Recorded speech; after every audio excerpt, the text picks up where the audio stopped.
Hi అండి. 'ఎన్టీఆర్' గారు రీసెంట్‌గా 'వార్ 2' సినిమా సంబంధించి ప్రీ రిలీజ్ ఈవెంట్ అయితే జరిగిందండి హైదరాబాద్‌లో. దానిలో అయితే ఆయన కొంచెం మనసు విప్పి మాట్లాడారు. ఎందుకంటే ఆయన తెలిసిందే మనకి ఆయన్ని తొక్కేయాలని చాలా సార్లు చాలామంది ప్రయత్నించారు. ఎందుకంటే సొంత వాళ్ళే. సొంత బంధువులే వాళ్ళనైతే తొక్కడానికి ప్రయత్నించారు. ఆయన అవసరాల కోసం అయితే 2009లో ఎలక్షన్ క్యాంపెయిన్ కోసం వాడుకున్నారు. ఆ తర్వాత చూసింది మనకు తెలిసిందే బాలకృష్ణ గారికి అలానే వాళ్ళకి పడేది కాదు. ఆ తర్వాత మళ్ళీ దగ్గర చేర్చారు. కాకపోతే రేపొద్దున లోకేష్‌కి ముఖ్యమంత్రి పదవికి అడ్డుపడతారన్న థాట్ తోటి హరికృష్ణ కూడా దూరంగా పెట్టారు. హరికృష్ణ కూడా తర్వాత అర్థం చేసుకొని ఆ పార్టీకి దూరంగా ఉండటం చూసాం మనమైతే.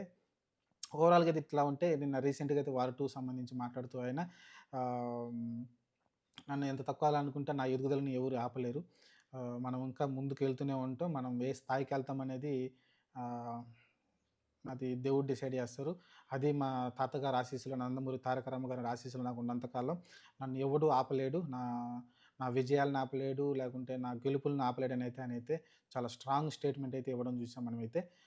ఇది అభిమానులు కూడా చెప్పడం చూసాం. అలానే చాలా స్ట్రాంగ్‌గా అభిమానులు కూడా నన్ను వెన్నంటున్నారు. నన్ను కష్టాల్లో నా వెంట నిలబడింది ఈ తమ్ముళ్ళేనని మాట్లాడడం చూసాం మనమైతే. చాలా ఎమోషనల్‌గా అయితే ఆయన మాట్లాడడం చూసాం. ఓవరాల్‌గా ప్రీ రిలీజ్ ఈవెంట్ ఇదే. అంటే దాన్ని బట్టి అర్థమైందంటే ఆయన్ని ఏదైతే తొక్కాలనుకుని చూసారో, ఆయన తొక్కే కొద్దీ బంతిలాగా పైకి ఎగిసిపడేలాగా ఎళ్ళిపోతూ ఉన్నాడు.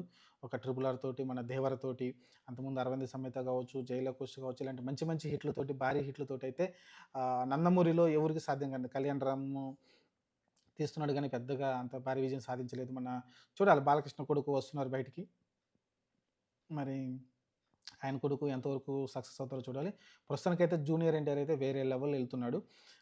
చూడాలి మరి ఈ సినిమాతోటి ఇంకా వేరే స్థాయికైతే ఎళ్తాడు ఇంటర్నేషనల్ లెవెల్‌కి. ఎందుకంటే 'వార్ 1'కి మంచి ఆదరణ లభించింది కాబట్టి 'వార్ 2'లో మంచి హీరోలుగా ఇద్దరు గూడా హీరోలని చెప్తున్నారక్కడ. ఎవరు హీరో, ఎవరు విలన్ అయితే ఇక్కడ ఎవరు లేరు. ఇద్దరు హీరోలుగా పాత్రలు కనబడతాయి మీకైతే అని చెప్తా ఉన్నారు డైరెక్టర్ గూడా. కాబట్టి అయాన్ ముఖర్జీ అంతకుముందు 'బ్రహ్మాస్త్ర' తీశాడు. మరి చూడాలి ప్రస్తుతానికైతే ఇద్దరు చిన్న ఒకటి ఒక్కసారి ఫైనల్‌గా ఒకసారి తేల్చుకుందాం అనేదైతే చిన్న చిన్న టీజర్ అయితే వచ్చింది బయటికి గ్లింప్స్ లాంటిది. దాంట్లో చూసుకుంటే వాళ్ళిద్దరు ఫైట్ సీన్స్ ఎక్స్ట్రార్డినరీగా ఉంది. ఇంకా సినిమాలో చాలా ఆయన చెప్పిందేంటంటే చాలా సర్ప్రైజులున్నాయి. దయచేసి ఈ సర్ప్రైజులు మీరు రివీల్ చేయొద్దనైతే మాట్లాడుతున్నాడు. మరి చూడాలి ఆ సర్ప్రైజులేంటో మరి. చాలామంది మాట్లాడుకున్నారు. ఎవరైతే రీసెంట్‌గా ఈ 'యానిమల్' సినిమాలో విలన్‌గా నటించారు సన్నీ డియోలా అతననుకుంటా. అతనైతే బాబీ డియోల్, సన్నీ డియోల్ వాళ్ళ అన్నగారనుకుంటా. బాబీ డియోల్ వచ్చేసి సర్ప్రైజ్ ఉండబోతుందని తెలుస్తుంది. ఒక విలన్ పాత్ర చేస్తున్నాడనైతే సర్ప్రైజ్ ఉందని చెప్తున్నారు. ఇంకా వేరే సర్ప్రైజ్‌లు ఉన్నాయేమో చూడాలి. ఎవరు కూడా ఈ సర్ప్రైజ్ రివీల్ చేయొద్దనైతే ఆయనైతే రిక్వెస్ట్ చేశాడు.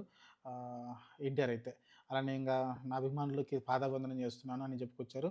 చాలా ఎమోషనల్‌గా మాట్లాడుకుంటూ వచ్చారు. ఓవరాల్‌గా అయితే హైలైట్ వచ్చేసి నా ఎదుగుదలని ఎవరు ఆపలేరనైతే ఆయన ఒక స్టేట్మెంట్ ఇచ్చారు. పవన్ కళ్యాణ్ డైలాగ్ ఉంది కదా! మనల్ని ఎవరు ఆపేదన్న స్థాయిలో అయితే ఆయనైతే ఒక డైలాగ్ అయితే విసిరి ఎవరైతే తన ప్రత్యర్థులు ఉన్నారో నన్ను టచ్ చేయొద్దు లేకుంటే నా జోలికి రావద్దనైతే ఒక స్టేట్మెంట్ ఇవ్వడం చూసాం.